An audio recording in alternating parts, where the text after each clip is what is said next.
Umuhimu wa mayai kwa mgonjwa wa kisukari. Mayai humsaidia mgonjwa wa kisukari kwa sababu yana protini nyingi na kiwango kidogo sana cha wanga. Hii husaidia sukari isipande haraka kwenye damu baada ya kula. Pia mayai humfanya mtu akae na shibe muda mrefu. Hivyo hupunguza hamu ya kula mara kwa mara. Jambo ambalo huwasaidia wengi kudhibiti kiwango cha sukari pamoja na uzito wa mwili.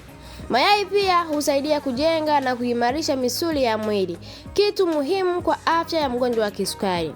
Kudhibiti uzito ni jambo muhimu sana kwa wagonjwa wengi wa kisukari. Hivyo kula mayai kwa kiasi sahihi kunaweza kuwa na faida kubwa kiafya kwako wewe mgonjwa wa kisukari. Ni vizuri kula yai moja hadi mawili kwa siku, lakini yawe yamechemshwa. Epuka kula mayai ambayo yamekaangwa ili kupunguza matumizi ya mafuta mengi yasiyo na faida yoyote kiafya. Afya bila kisukari na Madam Priska. Kama unahitaji ushauri zaidi na maelezo zaidi juu ya vyakula vya mtu mwenye changamoto ya kisukari, namba yangu iko bio, nitafute ili uweze kupata elimu zaidi. Karibu sana.